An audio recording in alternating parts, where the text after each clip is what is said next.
여러분들 다 아시다시피 18일 날 북한인권법이 통과가 되었습니다. 111개국의 찬성으로 통과가 되었는데요.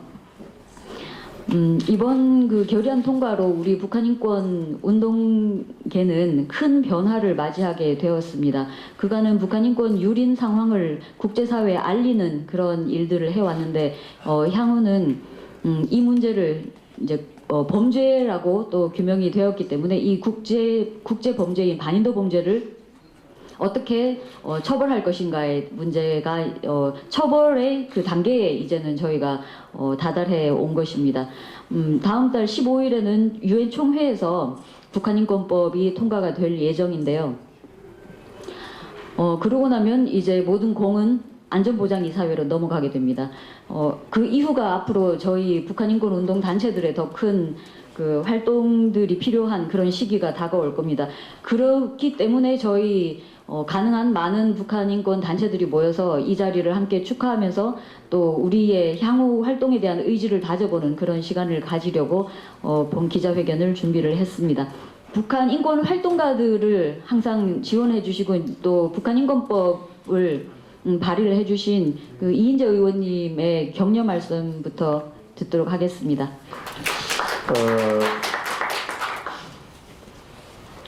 우리 북한을 탈출한 우리 동포들의 외침 그리고 그들을 지원하기 위한 우리 북한 인권 운동 단체들의 처절한 투쟁 이런 것이 거대한 반향을 일으켜서 마침내 유엔 총회 제3위원회에서 획기적인 결의안이 어제 새벽 통과되었습니다.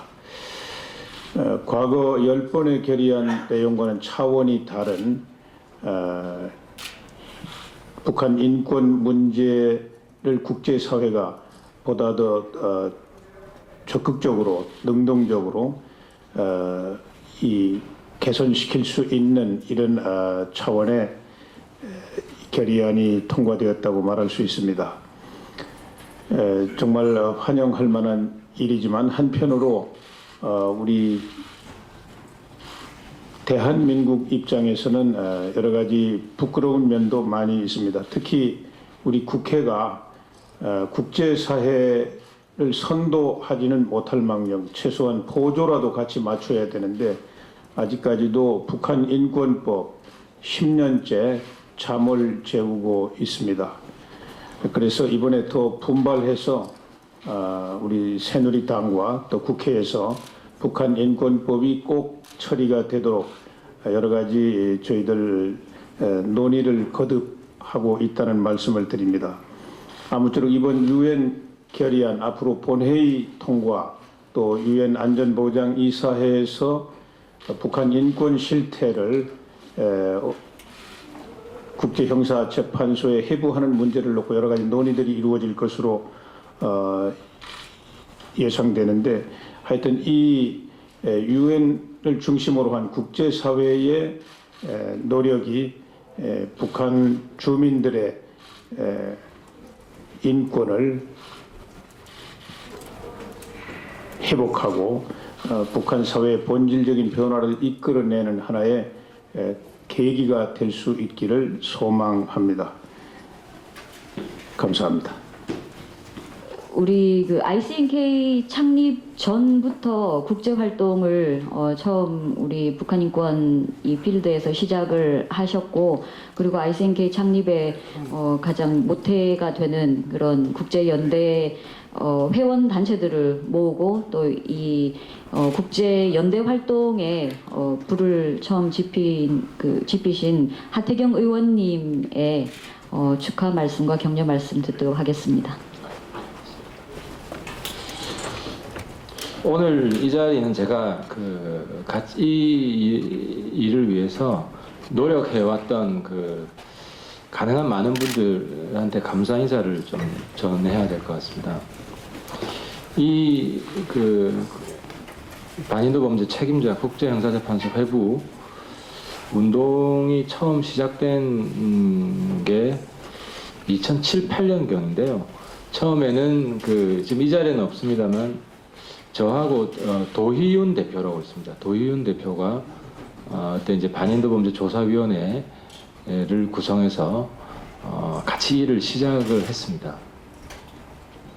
그리고 이제 이게 지금 유엔까지 오게 된 일종의 그 로드맵을 짠 게 2008년부터입니다. 이 로드맵을 짤 때는 전 세계적으로 그 인권 문제 베테랑들이 다 합심을 했습니다. 그래서 대표적으로 미국의 데이빗 호크라고 수용소에 대해서 책도 여러 권 썼죠. 그리고 변호사하는 인권 변호사하는 자렛 겐저는 아웅산 수지나 그 남아공의 만델라 등등 그 이제 전임 인권 변호사 역할을 해서 국제 인권법에 대해서 아주 빠삭한 사람입니다. 그리고 영국의 벤 로저스라고 CSW에서 이제 인권 담당인데 유럽에서 어떤 정보 그리고 이 관련된 그 아이디어 이런 부분들 같이 도와줬고 그래서 우리 일본에서도 일본 그 변호사 이름이 뭐죠? 카나에 아주 이쁜 변호사가 있습니다. 그래서 그 팀들이 합심을 해서 요거를 끝까지 가보자 해서 로드맵을 짰고 거의 그 로드맵대로 지금 진행이 되어 왔습니다. 그래서 당시에 먼저 이제 국제형사재판소에서 사전조사 운동을 했고, 그래서 그 차원에서 2008년 11월에 저하고 여기 계시는 정광일 대표랑 또 탈북자 여성분 같이 갔었습니다. 근데 마침 그때 송상현 우리 그 서울법대 학장도 하시고 그분이 ICC 재판소장으로 계셨습니다. 지금도 계신가요? 그죠? 그래서 그분하고 만나가지고 이제 상의를 했습니다. 그래서 당시에 저희들은 김정일이 살아있을 때인데 김정일을 타겟으로 하는 건 너무 센 거 아니냐 하는 약간의 또 주저함이 좀 있어가지고 송상현 당시 소장님한테 뭐 김정일을 하게 되면 너무 정치적으로 이게 파장이 크니까 그 밑에 있는 사람들 타겟으로 하면 어떻겠습니까 하는 걸 물었는데 저희들이 부끄럽게도 그때 이제 송상현 소장님이 우리는 빅피쉬 아니면 안 잡는다 그때 그런 말씀 하셨습니다. 그래서 실제로 그 어디입니까 세르비아의 요즘 제가 이름이 기억 안 나는데 류센코인가 아무튼 세르비아 당시에 지노사이드로 문제된 사람들이 그 국제형사재판소 감옥에 있었고 또 당시에는 수단의 알바시르 대통령이 한테 체포영장이 떨어지고 뭐 그런 상태였습니다. 그 당시만 해도 저희들이 국제형사재판소에 대해서 좀 지식이 많지 않았고 헤이그에 갔을 때 국제형사재판소 감옥이 있다는 것도 가서 알았습니다. 그래서 정광일 씨랑 신기하다 해가지고 그 감옥 앞에서 사진도 찍고 그랬는데 그 감옥 안에 실제로 사람들이 많이 있고 그래서 저희들이 재판 받으러 가면은 감옥에서 나와서 재판 받기 전에 임시로 구류하는 시설이 있지 않습니까? 그 임시로 구류하는 시설도 그 국제형사 ICC 헤이그에 있는 그 건물 안에 있더라고요. 그래서 저는 국제재판소니까 그냥 말로만 상징적인 이런 재판소라고 생각했었는데 그게 아니고 실제로 물리적인 다 시설이 있는 있다는 걸 알았습니다.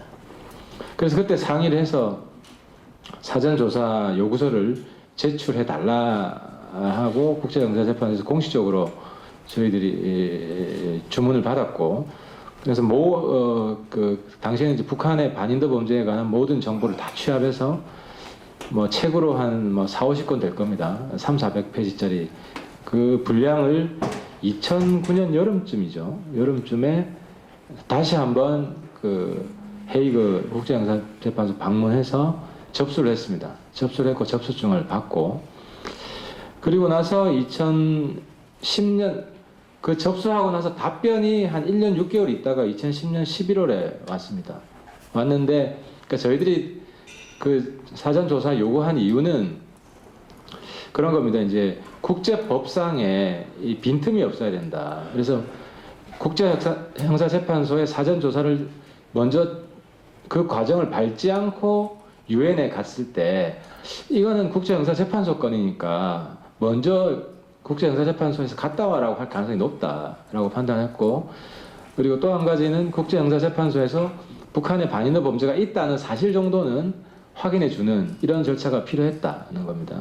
그래서 1년 반을 굳이 기다려가면서 답변을 받았고 저희들 예상대로 이제 북한의 반인도 범죄란 언급이 있었고 그 다음에 북한이 회원국이 아니기 때문에 국제형사재판소에서 직접 이거를 관할하지 못한다. 이제 영어로 하면 jurisdiction이 직접적인 jurisdiction이 없고 유엔 안보리를 통해서 올라와야 된다. 뭐 이런 내용이 있었습니다. 그래서 우리는 이제 그 문서를 근거를 확보했기 때문에 유엔으로 갈 수 있는 준비가 된 겁니다. 그때가 이제 2010년 11월이고 그래서 유엔으로 가기 위해서는 이제 다시 이제 저희들이 계획을 짜서 COI를 만들어야 된다. 왜냐하면 학자들이나 전문가들은 북한의 반인도 범죄가 일어나고 있는 걸 다 알고 있지만 국제법상으로 공식화하는 절차가 필요하다. 이게 북한에서 일어나는 일이 반인도 범죄라는 사실을 공식화하는 것이 필요하고 그러기 위해서는 유엔에서 COI를 만들어야 된다. 해서 그 COI를 만들기 위한 목표로 그리고 그때 김태훈 변호사님이 아마 같이 갔었습니다. 헤이그에 같이 가서 그 ICC 사람들하고 같이 토론도 하고 했었습니다. 그래서 ICC 쪽에도 우리 활동을 충분히 그때 각인을 시켰고요. 그래서 COI를 목표로 만드는 걸 목표로 2011년에 ICNK를 창립을 했습니다. 그리고 이때는 전 세계 한 45개 단체를 다 모았는데 가능한 한 많은 단체를 모아야 됐습니다. 왜냐하면 유엔에서 표결을 하게 되면 각 나라가 한 표 한 표이기 때문에 저희들이 남미하고 아프리카 어쨌든 이 영향을 끼칠 수 있는 각 나라에 영향을 끼칠 수 있는 그 동남아까지 최대한 많이 확보를 했고 그리고 그때 45개 단체 중에 전 세계적인 인권 주도 단체들은 다 들어왔습니다. 휴먼 라이츠 와치나 앰니스티 인터내셔널, 프리덤 하우스 이런 데가 다 들어왔습니다. 그리고 또 유럽의 제일 큰 단체가 국제인권연대라는 단체가 있는데 그 단체도 들어오고 그래서 인권 저희들이 당시 부를 때 4대 메이저라고 하는 단체들이 다 들어왔습니다. 그래서 이제 ICNK가 발족해서 각 나라들에 대한 홍보 활동을 하면서 유엔에 언제 할 거냐. 근데 유엔에서는 두 가지 방법이 있었습니다. 유엔 총회를 통해서 COI를 만드는 방법이 있고 그다음에 유엔 인권 이사회를 통해서 COI를 만드는 방법이 있는데 어떤 방법이 좋을지 이렇게 보다가 절호의 찬스가 온 겁니다. 중국이 유엔 인권 이사회에서는 유엔 인권 이사국들이 투표를 합니다. COI를 만들 때. 근데 이 가장 방해가 되는 나라가 중국하고 러시아인데 중국 러시아가 이사국이 안 된 겁니다. 그래서 이때가 찬스다. 중국, 러시아가 이사국에서 빠져 있을 때, 이 인권 문제가 있을 때 방해하는 대표적인 나라들이 있습니다. 중국, 러시아, 벨로루시아, 쿠바, 뭐 이런 나라, 이란, 뭐 이런 나라들이 있습니다. 그 나라들이 많이 빠져 있는 겁니다. 그래서 이때가 찬스다. 이때 통과시키자 해가지고, 그때가 2013년 2월입니다. 2월이고, 그래서 이제 이 통과시킬 거를 준비로 각 나라들, 이사국들 상대로 로비를 했었고, 그리고 이거를 하려면 이 바리안 안에 COI가 포함돼야 됩니다.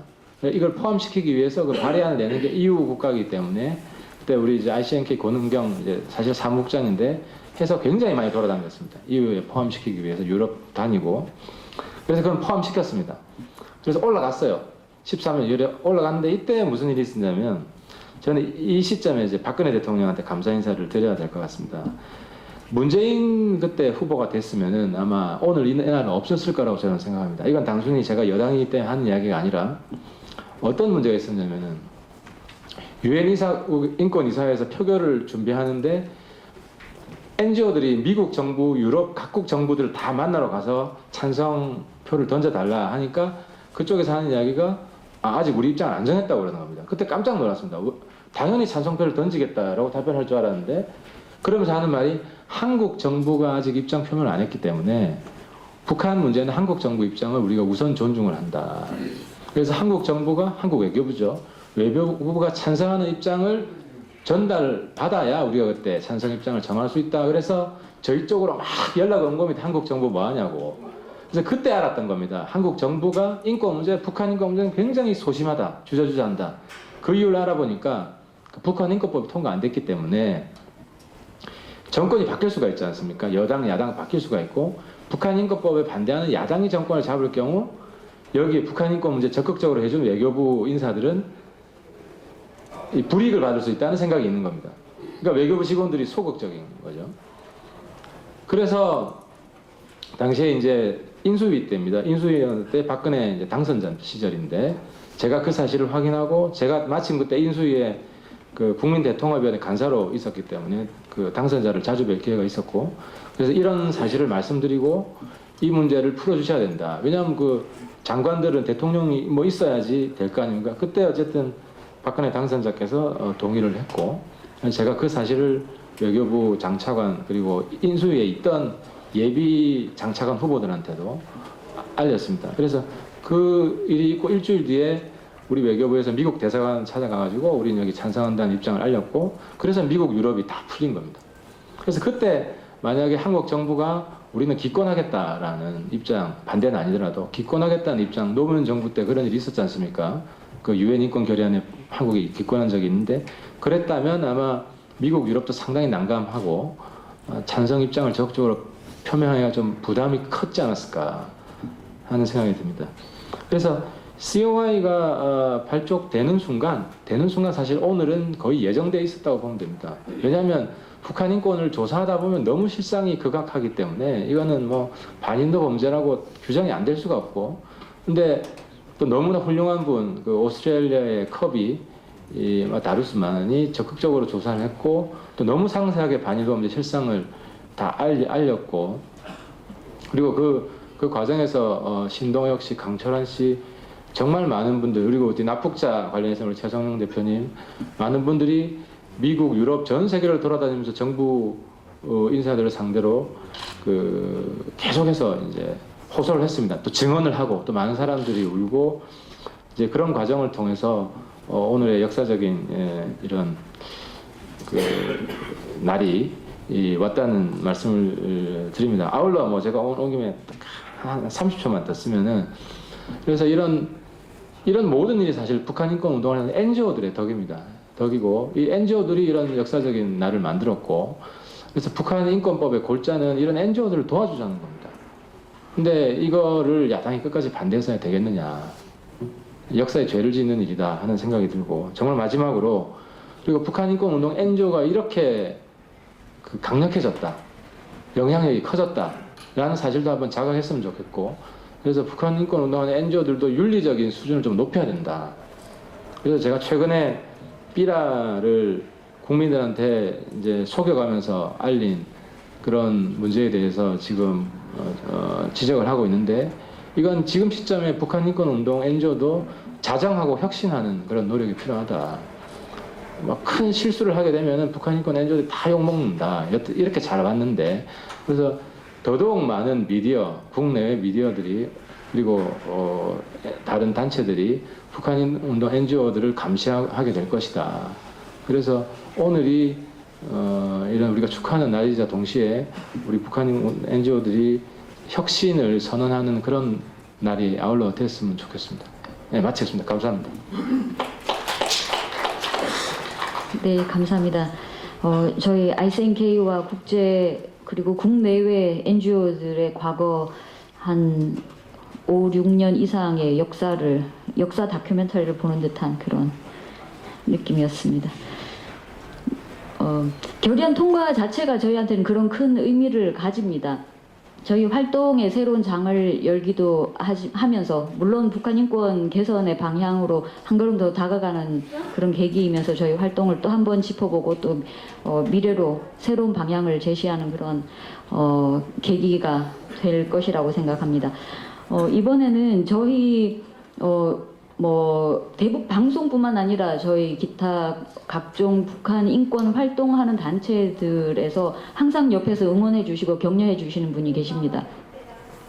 미래정책연구소의 박범진 이사장님 모셨습니다.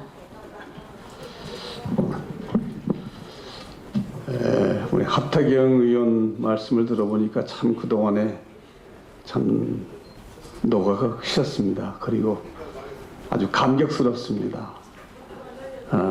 이번에 유엔에서 어느 때보다도 아주 강도 높은 북한 인권 결의안이 채택된 것은 역시 전적으로 몇 년 동안 애를 쓴 우리 북한 인권 단체들 여러분들 우리의 노력 덕분이 아닌가 그렇게 생각을 합니다. 그래서 제가 국민의 한 사람으로 감사의 말씀을 드리고 싶습니다.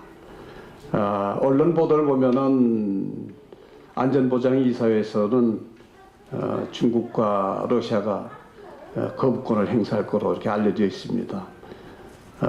중국의 외교부 대변인 홍레이는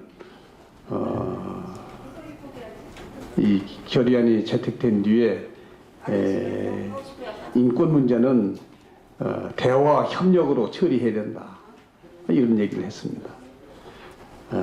그래서 안전보장이사의 통과는 어렵겠지만은 이번에 그 채택된 그 결의안은 저는 북한에 대해서는 엄청난 전 충격을 주리라고 생각합니다.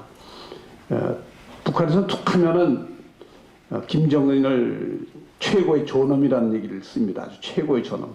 최고의 존엄이 이제 국제적으로는 인도적 범죄자로 낙인이 찍혔습니다. 근데 이것을 북한 동포들이 알면은 자기 뒤조사에 대해서 어떻게 생각하겠습니까? 저는 북한한테 큰 위기가 오는 그런 결의안이 아닐까 이런 생각을 합니다. 지금 북한에 대해서는 경제 제재도 지금 진행되고 있습니다. 그래서 경제 제재와 더불어 인권 문제 압박이 가중이 되면은 북한이 오랫동안 더 견디기가 어려울 것이 아닐까 저는 그런 생각을 합니다. 그래서 앞으로 북한의 변화를 이끌어내기 위해서는 이번에 유엔에서 채택된 북한 인권 결의안 내용을 북한 동포들이 알 수 있도록 우리가 여러 경로로 북한에다 많이 전해야 될 것 같은 생각이 듭니다. 그래서 우리가 북한 동포들이 많이 알 수 있도록 이제는 북한을 향해서 우리가 많은 노력을 기울여야 되지 않을까 그런 생각을 해봅니다. 아까 이인재 의원께서도 말씀하셨지만은 우리 국회는 좀 한심한 국회입니다. 저도 이 국회 좀 있었습니다만은 사실 10년 동안 이 북한 인권 문제를 법을 해결하지 않고 갖고 있다는 것은 사실 국제적으로 큰 수치입니다. 이건 정말 수치스러운 일입니다. 이 야당이 반대를 하고 있어서 못하고 있지만은 이것도 우리 국민의 힘으로 국회에서 국가인권법이 빨리 제정될 수 있도록 좀 우리가 국민운동을 적극적으로 전개를 해야 되지 않을까 이런 생각을 합니다.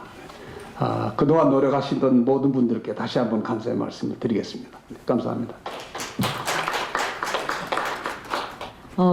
다음은 저희 ICNK 한국의 중요한 회원 단체인 북한 민주화 네트워크가 있습니다. 그 단체에서도 항상 저희 응원 지지 그리고 저희 활동에 동참해 오셨습니다. 그 북한 민주화 네트워크의 이사장님 유세희 이사장님 모셨습니다. 정부가 못해낸 일을 우리의 민간 NGO들이 해낸 겁니다. 그동안 오늘의 이 일이 앞으로도 갈 길은 꽤 멉니다만은 일단 첫 번째 관문에 우리가 올라섰는데 오늘의 기까지 그동안 많이 애쓰신 하태경 의원과 또 실무를 위해서 많이 노력하신 우리 권은경 사무국장에게 정말 감사를 드리면서 또 우리 NGO 전체에 북한 인권 NGO가 정말 자축할 그런 일입니다. 인권 문제는 동서 이데올로기 소위 그 냉전 체제가 끝난 이후 특히 21세기에 있어서 날이 가면 갈수록 점점 더 커져 나갈 일종의 이데올로기가 될 그러한 요소를 가지고 있습니다. 그렇기 때문에 이 북한에게는 앞으로 이번 결의안이 상당히 큰 압력으로 여러 가지로 작용을 할 것입니다. 북한은 이 핵무기 4차 핵무기 핵 실험을 갖다가 들먹일 정도로 그런 반응을 보였습니다만은 정말 한심한 일이죠. 핵무기로 이런 그 대세 도도히 흐르는 이런 인권이 존중되는 세계를 만들겠다고 하는 국제적인 여론을 갖다가 제압할 수는 없을 것입니다. 소련이 핵무기가 없어서 소련이 와야 됐습니까? 그런 그 역사적인 경험을 바로 코앞에서 보면서도 북한은 자기네의 김씨 일가의 세습 체제를 유지하려고 결국은 앞으로도 계속 그 인권 탄압을 할 수밖에 없는 그런 체제입니다. 한편 우리 국내 우리 이 정치권의 반응도 참 한심하기 짝이었습니다. 어저께 뉴스에도 보니까는 뭐 이 북한을 자극해서는 안 된다. 남북 화해가 우선이다. 뭐 이런 얘기입니다. 소위 그 북한에 전단을 보내는 금지법은 만들겠다고 하면서 북한의 인권에 대해서는 전혀 언급을 안 하면서 무조건 북한을 그 두둔하는 그러한 사람들이 우리 정치권에 있다고 하는 것은 참 수치고, 또 지금까지 북한 인권법이 통과 안 되고 있는 것은 사실은 이건 직무유기입니다. 국회의원들의 직무유기예요. 북한에 대해서 안 되는 것은 안 된다. 되는 것은 되는 거다. 이렇게 분명하게 아닌 것은 아닌 거다라고 하는 것을 분명히 우리 정치권에서 메시지를 보내야 저들도 그것을 참고로 해서 어떤 변화를 추구할 텐데, 저들이 위협하면 여기선 동요되고, 저들이 정상회담 하자 그러면 아무 때고 쌍수를 들고 환영을 하는 이러한 작태를 우리가 지금까지 보여온 겁니다. 이런 데서 저 사람들이 무슨 북한 인권에 대한 생각이나 하겠습니까? 남한은 그저 두 개의 카드, 협박 카드와 정상회담 카드만 가지면은 남한은 컨트롤할 수 있다. 뭐 이런 생각을 해왔는데, 저들이 하나 생각 못하는 게 있습니다. 바로 민주주의 체제가 갖고 있는 NGO의 능력입니다. 바로 그 NGO의 능력을 우리가 이번에 그대로 보여준 것입니다. 앞으로 결국 정부나 정치권에서 못하면 NGO 쪽의 일반 민간의 질타가 커질 수밖에 없는 것입니다. 정권이라고 하는 것은, 정부라고 하는 것은 왔다가 갑니다.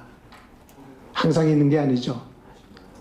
A당이 차지할 수도 있고 B당이 차지할 수도 있고 오고 가지만은 북한의 인권 탄압을 막아야 되겠다고 하는 이런 민간의 양심적인 생각은, 또 이야기 동조하는 전 세계 여론은 정권이 오고 가고 하는 상관없이 앞으로 지속될 것입니다.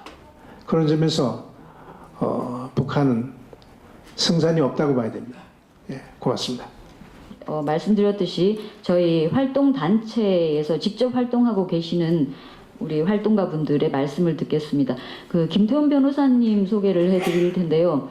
김태원 변호사님은 지금 올인모를 조직하시고 올인모를 주도해서 활동을 하고 계십니다. 북한인권법 제정을 위해서 누구보다도 발로 뛰면서 땀을 흘리고 계신 분입니다. 그래서 제가 감히 활동가라고 불렀습니다. 죄송합니다만 활동가 같습니다. 저희들 입장에서는. 김태훈 변호사님 말씀 들어보겠습니다. 예, 감사합니다. 오늘은 참 뜻깊은 날이고 우리가 자축하는 자리입니다. 그러나 그에 못지않게 우리 국내를 바라볼 때는 정말 절망감이 들고 있습니다. 이제 공은 이제 우리한테 넘어왔습니다. 비록 유엔 총회의 결의가 법적, 실질적 구속력은 없다 할지라도 상징적 구속력은 안보리 이상의 효과가 있다고 봅니다. 왜냐하면 이미 북한 정권은 정치적으로 사형 선고를 받은 것과 거의 다름이 없습니다. 급소를 제대로 맞은 것이죠. 그러면 이제 우리는 뭐냐? 다음에 이제 대한민국의 국회에 10년째 2005년 8월 11일 김문수 지사가 최초로 발의한 북한인권법이 잠자고 있습니다. 저는 이것이 부끄럽기 이전에 정말 개탄스럽고 이 이유가 무관심이라기보다는 몰라서라기보다는 이 보편적인 인권 문제가 북한과 관련이 되면은 그 순간부터 이념 문제로 돌변이 돼 버립니다. 결국에는 북한의 종북, 북한의 수령절대주의, 변태적인 독재와 이념적 정서적으로 같이 하는 나만의 정치인들, 나만의 세력들이 그게 무서워서 이게 안 되는 것이다. 그게 이념 문제다. 저는 이렇게 보고 있습니다. 그래서 저는 이제 우리가 할 일은 뭐냐? 전략을 세워야 되겠다.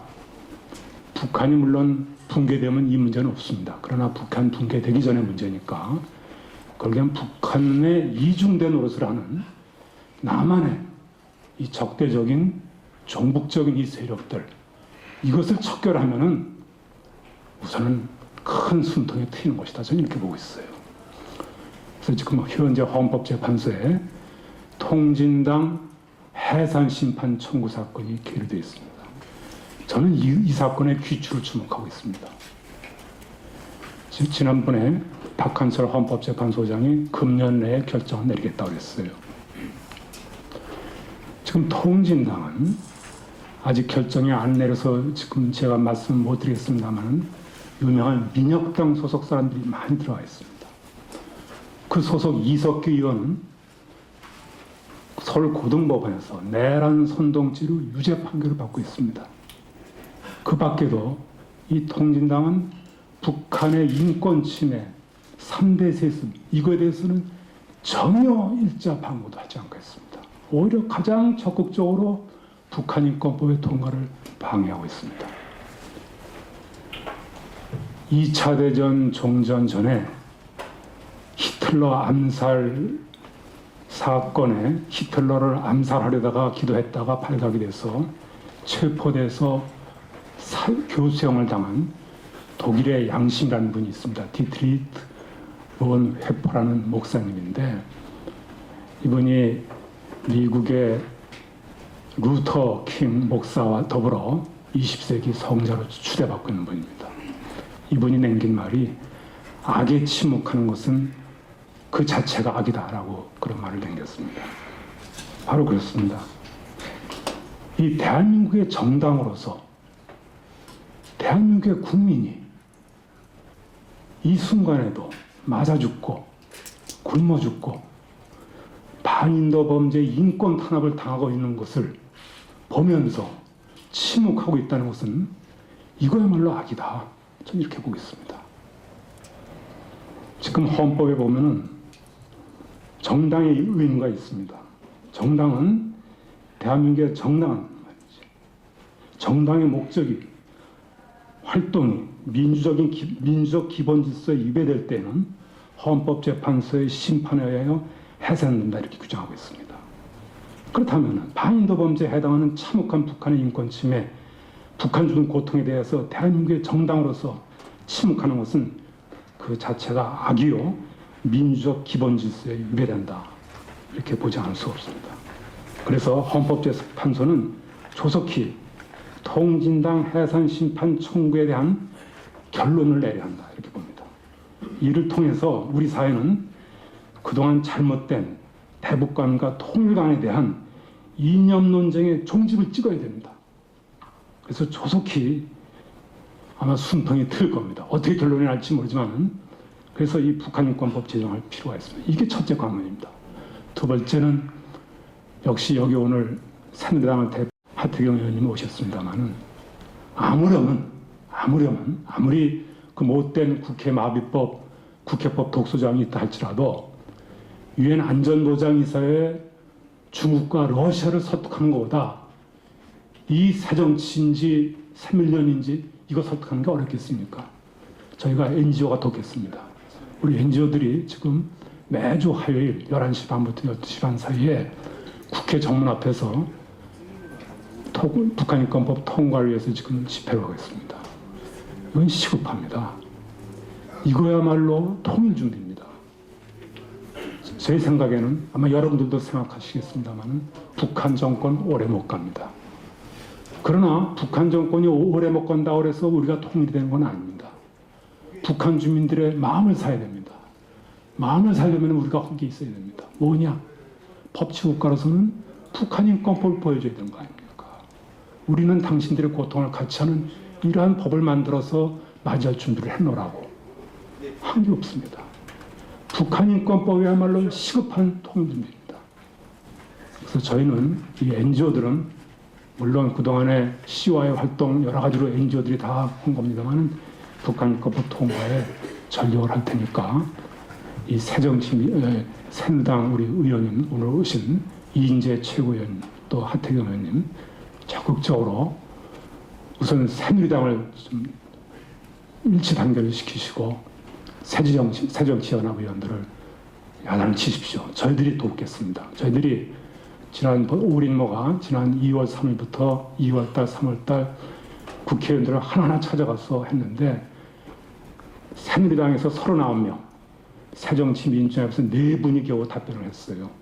그럼 우리 다시 시작을 할 겁니다. 다시 시작해서 압박을 할 테니까 어떻게든지 시간도 없습니다. 그래서 내년 초까지 북한 인권법 통과에 도와주시면 대단히 감사하겠습니다. 감사합니다. 예, 감사합니다. 다음은 저희 그 최송용 대표님 모시고 활동 내용 들어보도록 하겠습니다. 감사합니다. 저는 뭐 납북 피해자고 이산가족도 되고 또 국군포로도 제가 많이 모시고 왔고, 근데 제가 지금 오늘 이인재 최고위원님도 계시고, 제가 작년에 우리 권은경 간사, 하태경 의원님 신분으로 스위스 제네바를 우리 납북 가족 8명을 모시고 증언을 했습니다. 그 다음에 증언 끝나고 나서 국회의원 신분 잡은 하태경 의원께서 스위스 북한 대표 앞에 가서 시위를 한번 하자. 그래서 제가 참 놀랐어요. 국회의원 신분을 달고, 저도 시위를 많이 하지만 주 북한 대사부 최고의 그 제네바 대사부가 아마 인권이나 이런 거 제일 앞장서는 데입니다. 이렇게 시위하는데 북한 애들이 벤츠 타고 오다가 빠꾸에서 저로 도망가더라고요. 저는 그때 우리 권은경 간사가 많이 리드해주고, 우리 납북 가족들이 어떻게 뭐를 압니까? 그래서 많이 증언을 해서, 또 작년엔가 제가 납북자를 구출했을 때 사람을 북한에서 탈출시켰을 때 커버위원장이 또 증언을 하라고 해서 우리 납북자 문제가 아마 문구에 들어가게끔 우리 하태경이나 권은경 모든 단체들이 이렇게 해줘서 오늘 이런 날이 있지 않게 고맙게 생각합니다. 두 번째, 저는 이 북한 인권법안이 새누리당, 민주당 잘못이 아니라고 봅니다. 이것은 우리 여당이 잘못입니다. 아무리 무슨 합의해야 한다는 법안이 있더라도 이것만큼은 강력하게 우리 여당이 뚜렷하게 지금이라도 하태경 의원을 주시해서 TF를 만들든지 뭘 만들어서 야당하고 협상하는 이런 위원회에서 이런 것까지 나왔는데 그냥 눈 감고 그냥 그렇게 하면, 아까 어떤 분이 말씀하셨지만 여기 광화문 나와서 보세요. 북한한테 피해당한 피해자들은 국가를 위해서 참고 그냥 뭐 좀 아무런 소리 않고 울고 있는데, 저렇게 그냥 무슨 정권을 타도나려고 그러고 그냥 저 부인이 딸을 시켜서 그냥 프랑카도 박근혜 아웃이라고 이런 거나 애들한테 시켜서 들게끔 하고, 그 북한한테 당한 가족이 불쌍해. 세월호만 피해자입니까? 우리 지금 생사 확인도 지금 못 받고 있어요.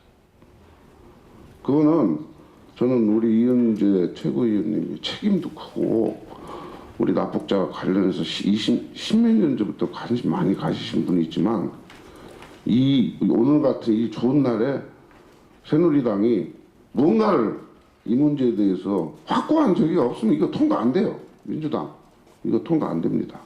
이건 새누리당의 책임이 좀 크고요. 제가 세 번째, 제가 요새 그 삐라 문제 이렇게 하는데, 제가 사실 그 공개하는 삐라의 어떻게 보면 책임자입니다. 알다시피 이 공개라는 것이 좋은 것도 있고 나쁜 것도 있겠지만 임진각에서 보내는 건 잘 안 가더라고요. 제가 쓰레기 비용을 많이 물어냈어요. 제가. 그래서 이 시점에서 이민복 씨가 됐든 박상학 씨가 됐든 자기네만 무슨 애국자처럼, 저도 이 삐라를 과감하게 보내는 사람 중에 한 사람으로서 작년에 박근혜 대통령이 새 정부 들어와서 북한하고 진실적인 이산가족 납북자 99%에 대한 생사 확인 한번 해봐라 하는 차원에서 제가 그 자리에서 전당을 포기하고 촉구를 했어요. 그러면 같이 보수로서 역할을 할 것 같으면 나의 말을 따라서 같이 좀 중단도 해보고, 했다가 또 북한 애들이 이상한 짓거리 하면 그때 또 한 번씩 보내든지 이런 식으로 해야지. 응? 후원자 때문에, 후원자는 사진 찍어서 나중에 이메일 넣어주면 됩니다. 이렇게 떼어서 보냈다고.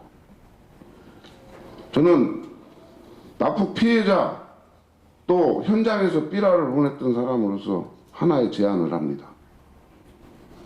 박근혜 대통령께서 대화를 하라고 이산가족과 납북자 모든 피해자들이 요구를 합니다. 그 두 사람은 당분간 삐라를 무조건 보내지 마세요. 대화할 때까지. 그 다음에 그게 가능치 않으면 공권력으로 피해자 가족들이 생사 확인이나 모든 것을 하기 위해서 당분간은 제재시켜주기를 정부한테 납북 피해자 가족으로서 요구를 하는 바입니다. 끝으로 제가 좀 말씀이 많은데, 제가 또 새누리당의 아픈 얘기를 좀 더 한번 해야겠습니다. 제가 작년에 국정감사 증언을 했습니다. 그 증언장에서 재벌들이 7초, 8초 할 때 저하고 종건유 안보 할머니하고 제가 23분을 증언했어요. 제가 이런 얘기를 했습니다. 의원님 여러분, 외국 나가면 창피하지도 않습니까? 우리나라 선진국이라고 지금 많이 자랑하고 떠들고 다니시지 마세요. 517명의 학생, 납북자 모든 사람 생사 확인도 안 되는 이 마당에 전담부서도 없습니다. 517명이 납치됐고 생사 확인도 못하는 전담부서 없어요. 일본은 147억 예산을 투입하고 우리는 달랑 1억, 147대 1입니다. 창피한 줄 아십시오. 이렇게 얘기했습니다. 우리 보수단체들이 이명박 대통령, 박근혜 대통령 하는데 뭐 열심히 도왔습니다.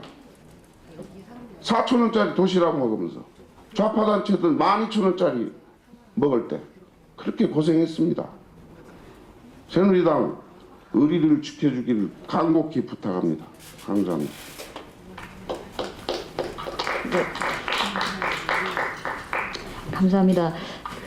저희 ICNK가 한 45개 국내외 NGO들이 함께 모여서 공동의 목적으로 활동하는 그런 국제연대입니다.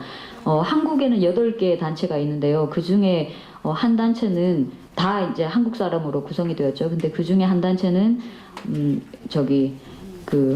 외국인 분께서 대표를 하고 계십니다. HH 카타콤이라고요. 여러 가지 북한 인도주의적인 그런 활동들을 많이 진행을 하고 계시고, 이분도 역시 열렬한 활동가, 아주 선한 열렬한 활동가이신 분입니다. 팀 피터스 대표님 말씀 듣도록 하겠습니다. 감사합니다. Thank you. HHK Catacombs joins its ICNK fellow members in applauding the 111 UN member states that voted to approve the resolution to adopt the COI recommendations, including holding Kim Jong-un accountable for crimes against humanity and following international due process in referring him to the ICC. HH 카타콤스는 ICNK에 같이 동참을 했습니다. 그 회원 단체로. 그리고 111개 유엔 회원국들의 통과된 결의안을 환영하면서 이 결의안은 그 COI 북한인권조사위원회의 권고안을 그대로 수용한 그런 결의안입니다. 특히 김정은의 책임성을, 특히 반인도 범죄에 대한 책임성을 묻는 그런 조항이 포함되어 있고요. 그리고 그 이후에는 국제적인 그 적합한 그 절차를 거쳐야 한다는, 즉 ICC, 이 문제를 ICC로 가지고 가야 한다는 그런 적절한 프로세스가 이제 뒤따르는 그런 결의안을 통과되었음을 환영합니다. To quote Justice Kirby in the last few days, who of course is the chairman of the COI, Chairman Kirby said, "It is admirable that the member states of the UN are acting to protect the people of North Korea when their own government fails to do so."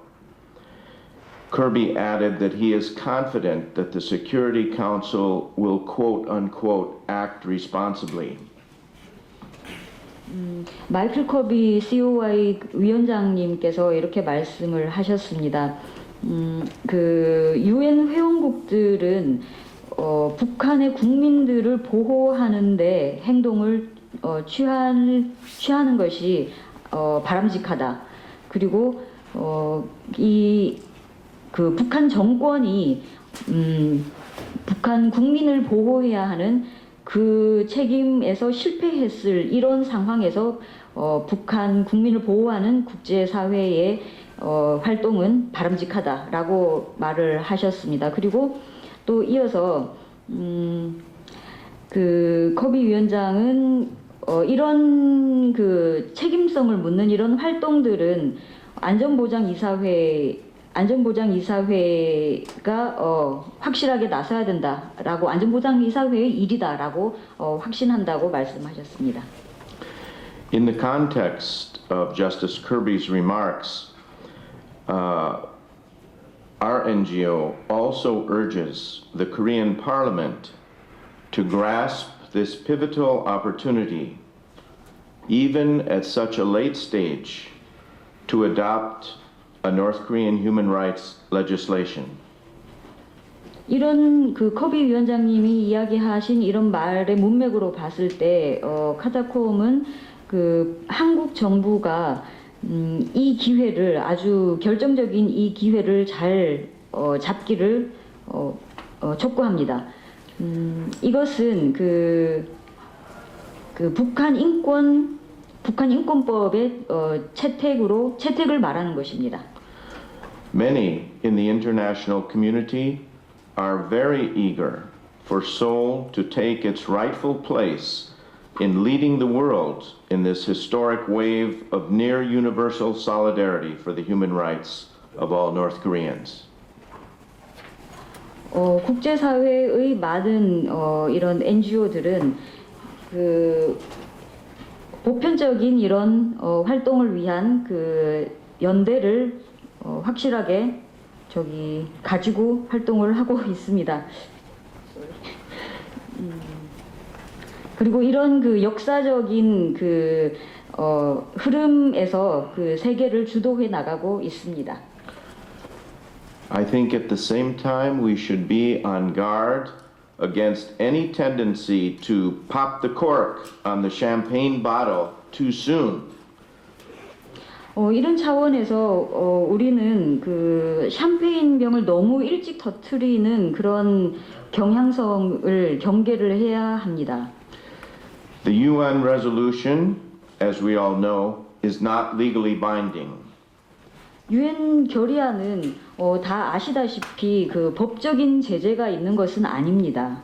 North Korea and its dubious friends will be hard at work to undermine support for the next UN vote in early December, which will move the COI resolution to the Security Council agenda. 그 COI 결의안이 이 그 안전보장 이사회의 중요한 안건으로 나아가는 데 있어서 이제 필요한 그런 12월에 있을 유엔의 투표, 다음에 12월에 있을 유엔의 투표에 저지하기 위해서 그 북한과 북한의 우방국들은 열심히 일을 할 것입니다. Especially concerning has been the recent signature of Russia with the DPRK on a repatriation agreement. 특히나 걱정되는 것은 러시아가 그 북한의 이 북송 반대 그 결의안 동의안에 이제 사인을 한 그런 상황입니다. North Korea's threats of more nuclear testing and the issuing of other threats, such as unpredictable and serious consequences of the COI vote in the UN, are typical of mafia-style threats and intimidation of the DPRK government. 북한 정부에 의해서 이루어지는 이러한 위협은 핵 위협뿐만이 아니고 기타 아주 심각한 그런 그 위협들이 이어지고 있습니다. 그 마피아 형식의 그런 위협들이 이어지고 있습니다. To further illustrate the point that we should not take too much for granted, even among our friends, even at this moment, Sweden, ordinarily a champion of human rights, is preparing to send a North Korean teenager back to China. 또 한 가지 설명을 드릴 것은 그 인권 문제에 있어서 그 주도적인 그런 활동 국가라고 알려져 있는 스웨덴마저도 이 순간에 북한의 그 청소년을 중국으로 보내는 그런 준비를 하고 있다고 알려져 있습니다. Such a decision, if it is carried out, will put this adolescent refugee in jeopardy of forced repatriation to the DPRK and certain harsh punishment there. 이러한 그 조치는 이 청소년 탈북자를 북송과 그리고 그 심각한 심각한 처벌의 위기에 처하게 만들 것입니다. One has to ask the question how a nation with such a distinguished human rights record as Sweden could even consider putting a child refugee into the hands of a nation that has systematically carried out forced repatriation to North Korea. 사람들은 또 궁금해하기도 합니다. 의아해하기도 합니다. 그 어떻게 이렇게 인권에 특별히 신경을 쓰는 이런 나라가 청소년을 어떻게 이렇게 그 조직적으로 그 인권 유린이 피해가 받을 수 있는 그런 국가로 내몰 수 있는가라고 의문을 가집니다. Finally, let me say that voting, lobbying lawmakers, and raising public awareness 마지막으로 드릴 말씀은 그 투표를 하고 그리고 그 인식 그리고 인식과 의식을 제고시키는 것 이런 그 로비 활동 이런 것으로만은 충분하지 않다는 말씀을 드리고 싶습니다. We must continue to help the North Korean refugees in their time of distress and their time of greatest need. I'm sorry. I'm sorry. In my opinion, we must continue to help the North Korean refugees in their time of great danger and need. 아주 그 심각한 도움의 손길을 기다리고 있는 북한 탈북자들을 위한 우리의 그 협조 노력들은 지속되어야만 한다고 주장하고 싶습니다.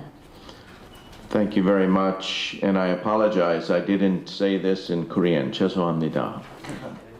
북한의 그 우호 동맹국가들을 대상으로 결의안 통과가 절대 안 된다라는 그런 주장을 하면서 본인의 겪었던 그 참혹한 인권 상황에 대해서 잘 그 뉴욕에서 로비 활동을 설명을 하면서 뉴욕에서 로비 활동을 펼쳐주셨던 분입니다. 정광일 대표님이십니다.